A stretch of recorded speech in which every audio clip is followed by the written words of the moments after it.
10시 반이 돼서 시작을 하도록 하겠습니다. 국제 포장지 전시회 플라스틱 패키징 특별전에 참가한 LSM 토론에서 스마트 팩토리 관련 솔루션을 설명드리도록 하겠습니다. 그동안 저희 회사가 인더스트리 4.0이라는 모토 아래에서 CSI 4.0이라는 이름으로 브랜딩을 하여서 이런 기능들을 개발해 왔습니다. 그래서 저희는 스마트 공장이 그렇듯이 생산, 기계, 서비스라는 이런 세 가지 카테고리로 기본적인 상품을 만들었었고요. 그 이후에 최근에 이제 AI 기술이 도입되면서 AI 항목을 하나 추가해가지고 네 가지 항목으로 저희의 스마트 팩토리 솔루션을 카테고리화하였습니다. 저희가 지난 몇 년, 단연간 개발해 오면서 저희가 모니터링 관련된 데이터 인터페이스로 모드버스라는 인터페이스, 기존에 많이 사용된 모드버스 인터페이스와 OPC-웨이 인터페이스, 또 유로웹에서 제정한 여러 가지 인터페이스들을 개발해가지고 공급을 하고 있습니다. 그리고 또 이제 사출기 옆에 붙어있는 주변 설비들, 예를 들자면 수지 건조기라든지 금형의 온도 조절기, 또 하트러너 제어기 같은 설비들도 어쨌든 파라미터들을 설정해야 되는데 이런 부분도 어떻게 자동화할 수 없을까라는 측면에서 저희가 스마트 주변 설비 제어라는 솔루션을 만들어서 공급을 하고 있습니다. 그리고 이번에 이제 새롭게 출시하는 부분들은 스마트 금형 인식이라는 부분입니다. 금형을 사출기가 인식을 하고 사출기에서 그에 따른 어떤 동작을 해준다라는 부분이고, 이 부분은 뒤에서 자세히 설명을 드리겠습니다. 스마트 기계와 관련해서는 가장 이슈가 됐던 게 생산 중에 변동이 발생하는 걸 어떻게 기계가 보정을 할 거냐라는 부분으로 저희가 네이밍을 스마트 중량제어라고 네이밍을 해가지고 옵션을 출시해 놓은 상태입니다. 이 부분에 대해서 좀 설명을 드릴 예정이고요. 또 서비스 측면에서는 저희 LSM톤이 세계 한 50개 지역으로 기계를 출하고 있습니다.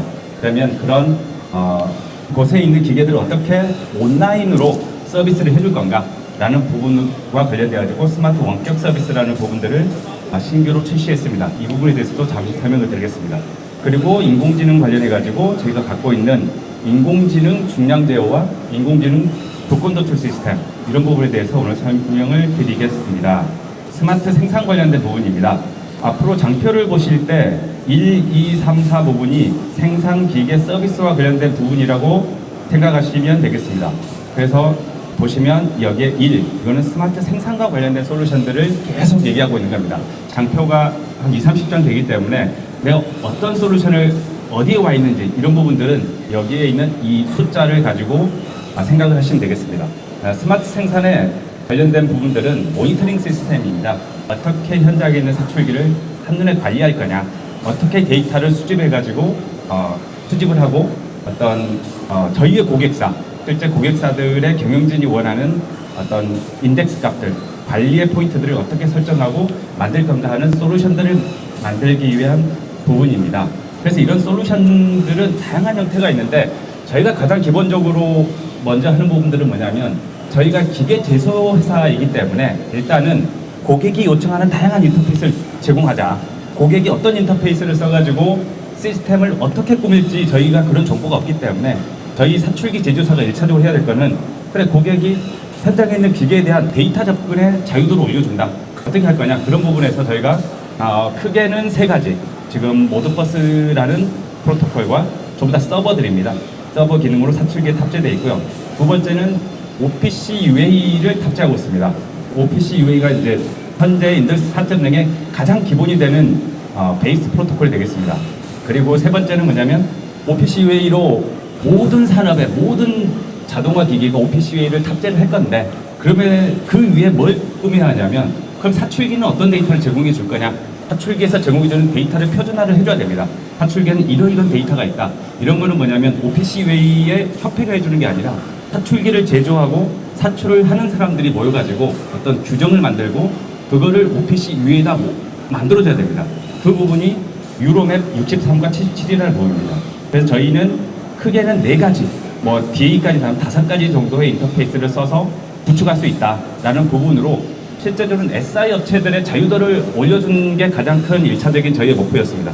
두 번째로 그래서 저희가 그런 포지션, 우리는 기본적으로 데이터에 접근할 수 있는 자유도를 올린다라는 포지션을 들고 있었는데, 계속 시장의 요구들이 뭐냐면, 사출기 공급하는데 사출기도 잘 알고 생산도 잘 아는 LS 엔트론 회사가 MES 시스템까지 연결해가지고 공급해주면 어떨까라는 요청이 계속 있었고요.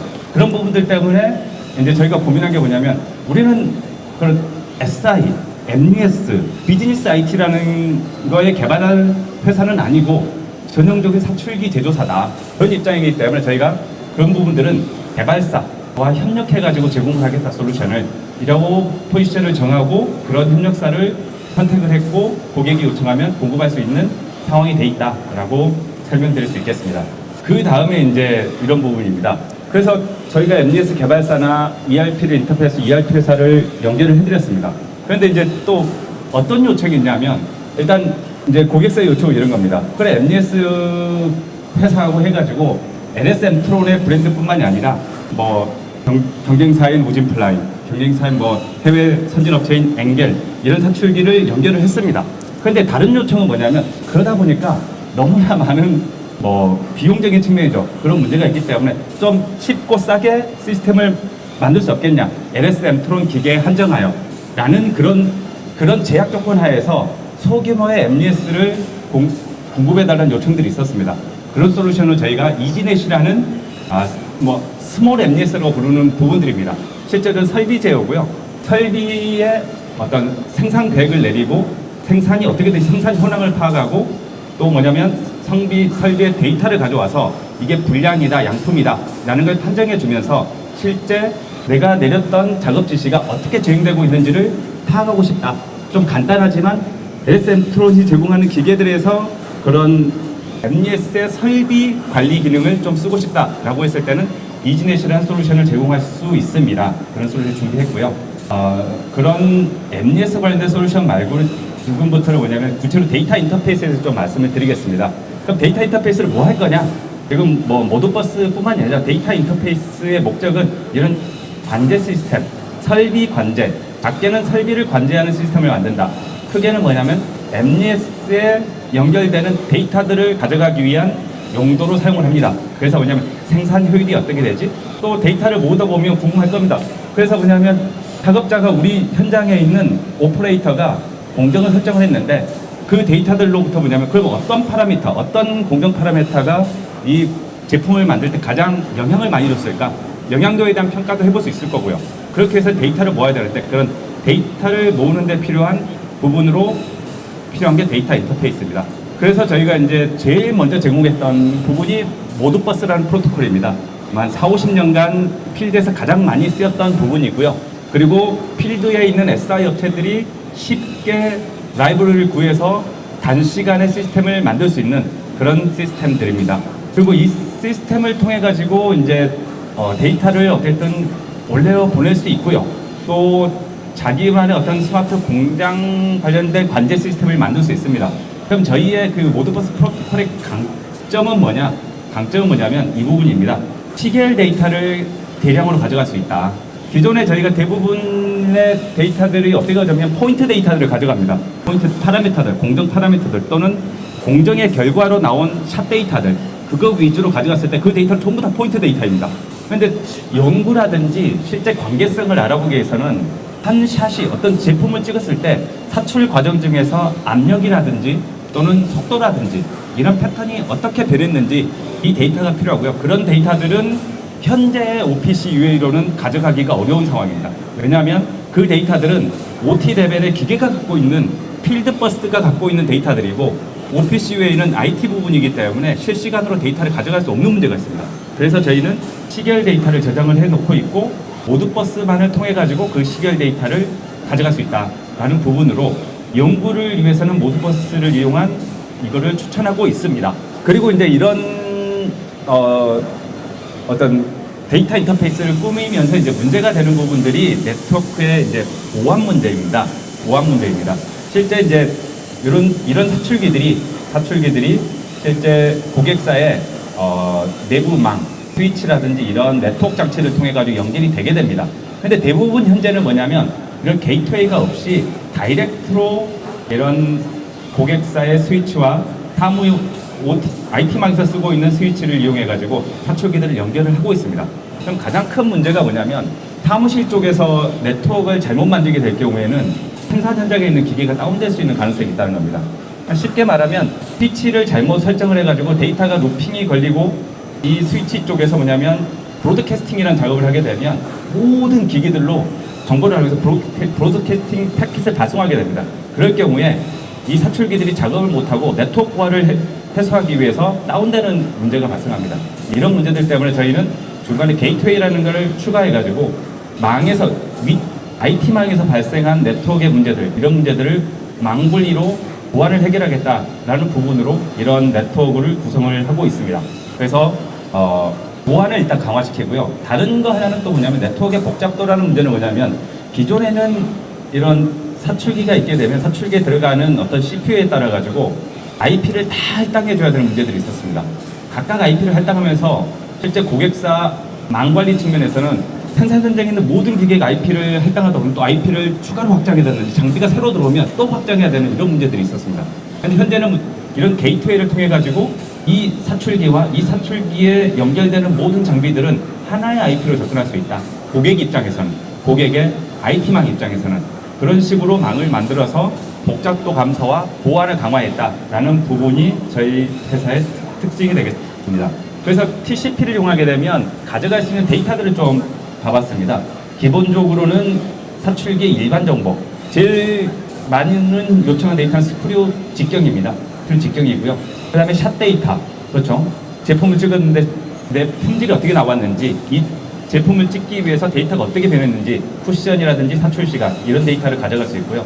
또 구동 상태, 이 기계가 자동 모드에서 있는지 수동 모드에 있는지, 또는 금형의 이름, 이 기계가 찍고 있는 제품은 무엇인지, 또 지금 기계에서 나와 있는 알람은 어떤 정보인지, 이런 정보들을 알 수 있고요.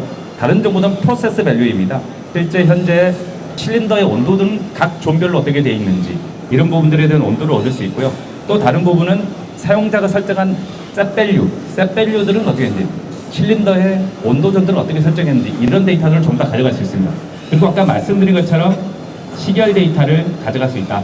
이게 가장 큰 특징이고요. 그 다음에 이제 저희가 하는 부분이 초기에 말씀드린 것처럼 주변 설비를 사출기와 연동했을 때, 연동했다는 건 뭐냐면 사출기가 주변 설비의 데이터를 갖고 있다는 겁니다. 그럼 그 데이터를 당연히 상위의 어떤 데이터 인터페이스를 통해 가지고 획득할 수 있다라는 부분이기 때문에 그런 데이터를 제공을 하고 있습니다. 그 다음에 데이터 인터페이스 두 개로 있는 게 유로맵입니다. 유로맵에 63이라는 부분하고 77이라는 부분이 있습니다. 이 유로맵의 목적은 뭐냐면 표준화된 방법으로, 그냥 표준이 뭐냐면 사출기, 플라스틱 기계는 이런 데이터가 있어야 된다라는 표준. 그러니까 어떤 사출기 또는 그러니까 플라스틱 기계와 고무 생산 기계를 만드는 제조자들이 모여가지고 규정한 표준입니다. 그게 이제 63이 있고 77이 있는데 63은 실제로 한 2000년대 초반, 1990년대 말에 실제 유럽에 있는 제조자들이 먼저 만든 데이터 익스체인지 인터페이스라고 되어 있습니다. 정확하게는 데이터 익스체인지 인터페이스, 그런 규정이고요. 이 규정이 벌써 한 20년이 넘다 보니까 이제 뭐냐면 유로맵 77이라는 거를 2018년에 최초로 시장에 릴리스가 됐습니다. 이때 목적은 왜 77을 만들었냐면 20년 전의 기술이 현 시점에 봤을 때는 이미 오래됐다는 겁니다. 이미 구형이 됐고 실제 모든 산업에서 OPC UA를 지원하는 게 거의 표준 아닌 표준처럼 깔려있기 때문에 이걸 이용해가지고 어떤 데이터 인포메이션 모델을 만들자라는 부분에 의해서 만들어진 겁니다. 그러면서 이제 가장 큰 부분은 뭐냐면 이 MES하고 연결성이라는 부분입니다. 어쨌든 현재는 생산성을 올리기 위해서 무조건 MES를 기본적으로 깔고 있습니다. 어느 정도 규모 이상이 되는 회사들은. 그러면 사출기와 이 MES를 어떻게 인터페이스를 할 거냐, 이것도 좀 표준화를 하자, 이런 부분들에 대한 고민으로 만들어진 게 유로맵 77이라는 규정입니다. 정확하게 MES 인터페이스입니다. 그러면 이 각각의 목적은 뭐냐면 고객 맞춤형 생산관리 시스템을 구현하고 생산 공정의 투명성을 강화하고 생산관리 영역을 확대한다 라는 부분, 그러니까 시스템의 연결성을 강화한다, 기존에 있던 목적들입니다. 이 목적들을 맞추는데 어떻게 실제적으로 그러면 구현을 했느냐, 유로맵 63 현재도 쓰이고 있습니다. 왜 쓰이냐, 저희가 항상 최신 기계를 쓰는 건 아닙니다. 옛날 기계들, 2000년대 초반에 있는 기계들은 유로맵 P17을 지원하지 못합니다. 그렇기 때문에 뭐냐면 그 기계들에 대한 호환성, MES와 연결한 호환성을 위해서는 유로맵 63을 써야 되고요. 이 63이라는 부분들은 기본적으로 뭐냐면 파일을 이용해가지고 정확하게는 지령 파일입니다. 지령 파일. 지령 파일을 서로 정해진 어떤 프로토콜에 의해서 주고받음으로써 데이터를 제어하는 형식입니다. 그러니까 파일을 기반으로 시스템을 운용한다라는 부분이고요. 유로맵 77은 파일이 아니라 다이렉트한 통신을 통해 가지고 실시간으로 데이터를 얻어내겠다라는 부분입니다. 통신으로. 그 통신의 기반이 OPC UA인 거죠. 그래서 OPC UA 위에 OPC UA 프레임워크 중에 뭐가 있냐면 컴패니언 모델이라고 있습니다. OPC UA 위에다가 그 산업을 대표하는 사람들이 모여가지고 얘네가 표준을 만들어서 만들 수 있는 룸을 만들어 놨습니다. 그게 유로맵 77이 되겠습니다. 그 77로 어쨌든 데이터를 가져간다. 이미 표준이 나와 있기 때문에 현재 저희도 제공을 하고 있고 사용하실 수 있는 기술이 되겠습니다. 그래서 63에 대해서는 아까 말씀드렸고 파일을 기반으로 움직이고 그걸 실제로 이제 실제 구현하는 입장에 있어서는 뭐냐면 유로맵 63의 서버를 미들웨어 형태로 고객사의 IT망에 하나 구축을 해야 됩니다. 구축을 하고 이 미들웨어가 실제 고객이 운영하는 운영 레벨에서 실제적으로 이제 MES 기능이 되는 거죠. MES의 설비 관리 모듈, 클라이언트 쪽에서 어떤 지령 파일을 이 미들웨어 쪽에 있는 PC에 올리고 거기 이 미들웨어가 사출기에 접근해가지고 데이터를 수집한 다음에 이 지령 파일에 해당하는 정보를 파일 형태로 어떤 특정한 위치에 생성하게 됩니다. 그럼 그 생성 파일을 이 클라이언트 쪽에서 네트워크로 접속을 해가지고 데이터 프로세싱을 하고 그걸 통해 가지고 그 후 과정을 만드는 그런 형식으로 운영되게 돼 있습니다. 63은. 유로맵 77은 이와 다르게 실제 중간에 미들 레벨이라는 부분이 없습니다. 교환 레벨이라 돼 있지만 실제 IT 레벨, 클라이언트 쪽의 특정한 어퀴지션 모델, 데이터를 핸들링하는 모듈 쪽에서 다이렉트로 OT 레벨에 있는 기계에 해당하는 데이터를 요청하면 됩니다. 그래서 그런 부분들 때문에 중간에 미들웨어가 끼지 않는다. 그러면 이제 63과 77이 약간 다르게 어떤 지원 기능이 있느냐라는 부분으로 한번 살펴보겠습니다. 당연히 이게 모니터링 시스템을 구축하기 때문에 사출기의 일반 정보, 아까 모드버스에서 말씀드린 그런 데이터는 당연히 공급을 하고요. 또 사출기에 장착된 유닛에 대한 정보라는 부분이 뭐냐면 이 사출기가 사출 장치를 몇 개를 달고 있는지 또 실린더는 몇 존을 달고 있는지 이런 사출기에 대한 컨피그레이션 정보들을 전부 다 가지고 있습니다. 77의 어떤 인포메이션 모델로 그것들을 전부 다 가져갈 수 있고요.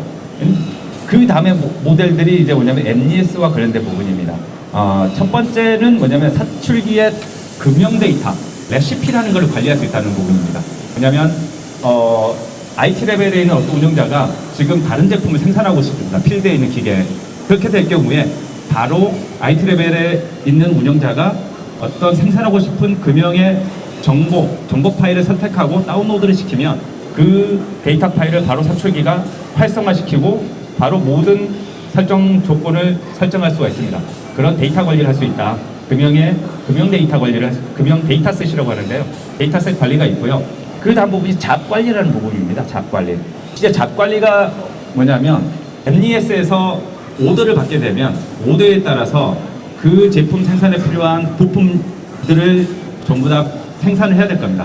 그러면 부품들이 10개라면 10개를 생산하기 위한 잡을 생성을 할 겁니다. MES가.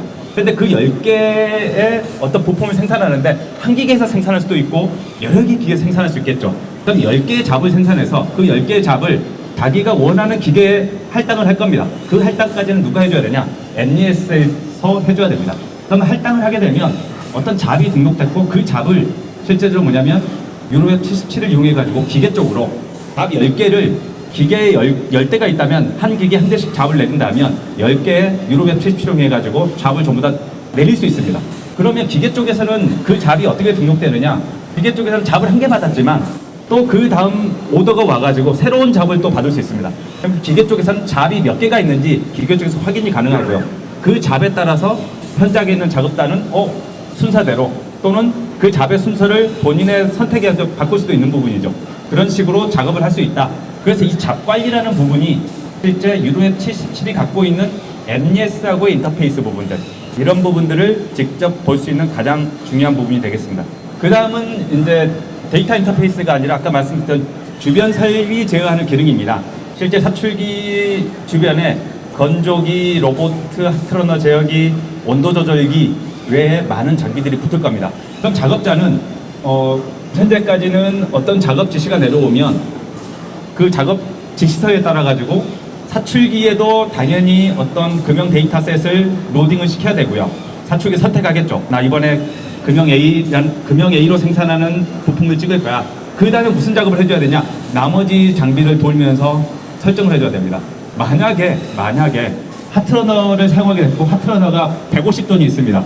물론 핫러너도 기본적으로 설정 파일이 있기 때문에 설정 파일을 로딩을 할 겁니다.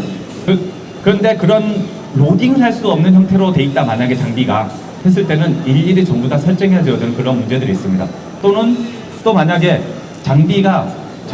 건조기 같은 경우에는 대형 장비 같은 경우 좀 고소의 위치에 위치하고 있습니다. 그럼 거기 올라가 가지고 일일이 설정을 바꿔줘야 됩니다.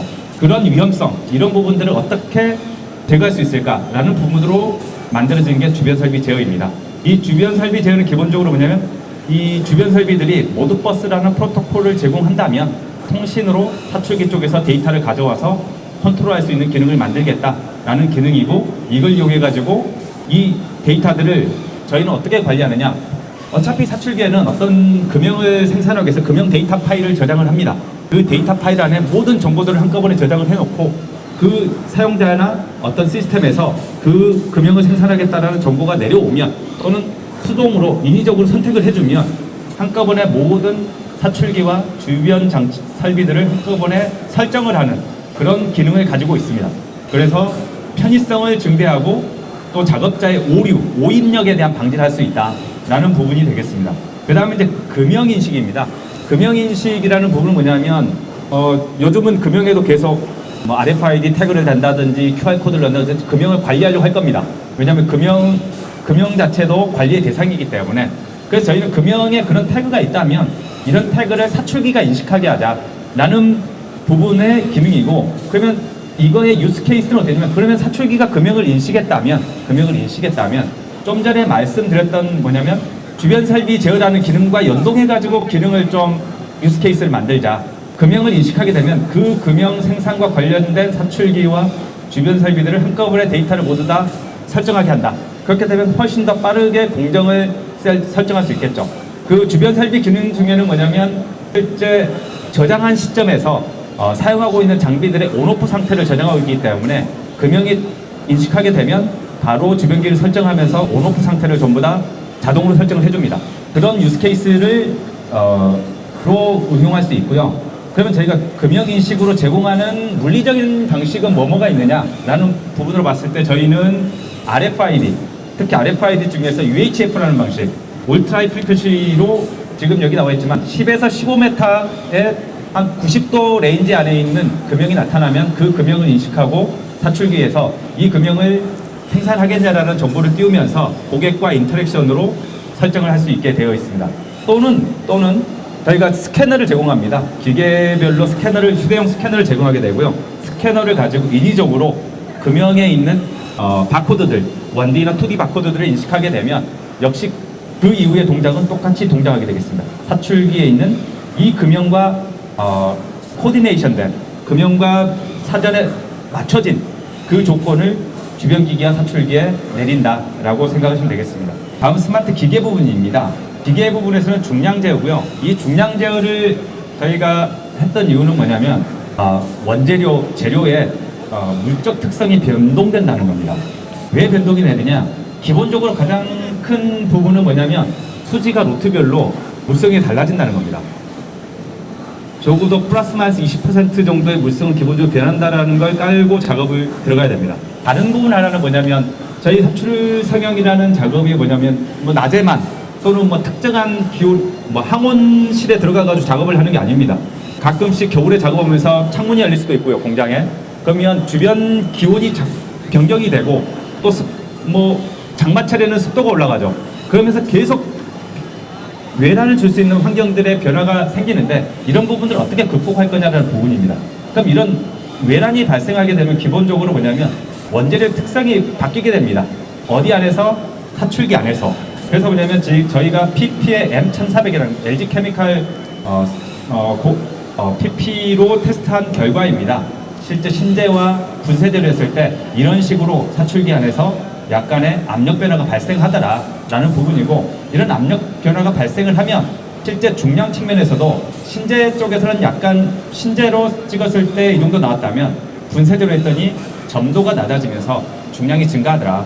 그럼 이 증가하는 부분들을 어떻게 다시 줄여줄 거냐, 이걸 어떻게 알고리즘적으로 처리할 거냐 라는 부분으로 만든 게 지금 스마트 중량제라는 부분입니다. 그래서 썼더니 다시 돌아가더라 라는 부분이고, 그럼 이 기능을 저희가 이제 한번 어떻게 고객들한테 시연을 할 건가라는 부분으로 지금 이 재현을 해본 상황입니다. 어떻게 재현을 했느냐, 일단 미성형을 냈습니다. 왜냐하면 보여주기 위해서 미성형을 냈고, 이때 분쇄제를 넣게 되면 이렇게 미성형이 아닌 완전 성형이 됐습니다. 중량이 증가한 거죠. 그래가지고 다시 기능을 썼더니 다시 미성형이 발생하더라, 분쇄제임에도 불구하고 해서 이 기능의 유효성을 보일 수가 있었습니다. 그 다음에 스마트 서비스 부분에 대해서 설명을 드리겠습니다. 아까 말씀드렸지만 스마트 원격 서비스다. 원격 서비스다. 저희가 세계 50여 개국의 사출기를 팔았기 때문에 세계 50여 개국에 있는 사출기를 어떻게 LS엠트론 전주 공장이나 LS엠트론 미국에서 서비스를 해줄 거냐라는 부분입니다. 그러면 어떤 서비스를 이 서비스를 제공하는데 이제 가장 큰 부분은 이제 보안이었습니다. 보안. 고객사망에 저희가 어떻게 고객사망에는 접근하지 않고 기계만 접근할 수 있겠느냐, 이런 부분들이 저희가 스마트 원격 서비스 제공에서 가장 고심했던 그런 부분이었고요. 그런 부분들은 해결이 됐다라고 보시면 될 것 같습니다. 그럼 이걸 가지고 제공해 줄 수 있는 서비스는 이렇습니다. 원격 화면을 공유한다. 누구와? 제조자의 저희 LS엠트론의 기술자들과 원격 화면을 공유한다. 공유하면서 거기서 발생하는 문제들을 실제로 뭐냐면 실제 문제들을 저희 기술자들과 공유하면서 저희 기술자들이 어떤 문제가 있고 어떻게 대응하세요 라는 걸 실시간으로 얘기를 해줄 수 있는, 분석해낼 수 있는 그런 환경이 됐다는 겁니다. 그리고 두 번째는 온라인 파일 접근을 할 수 있다는 겁니다. 문제가 있는데 현재도 저희가 문제가 발생하면 리포트 파일이라는 걸 생성을 하고 그걸 가지고 서비스를 할 수 있습니다.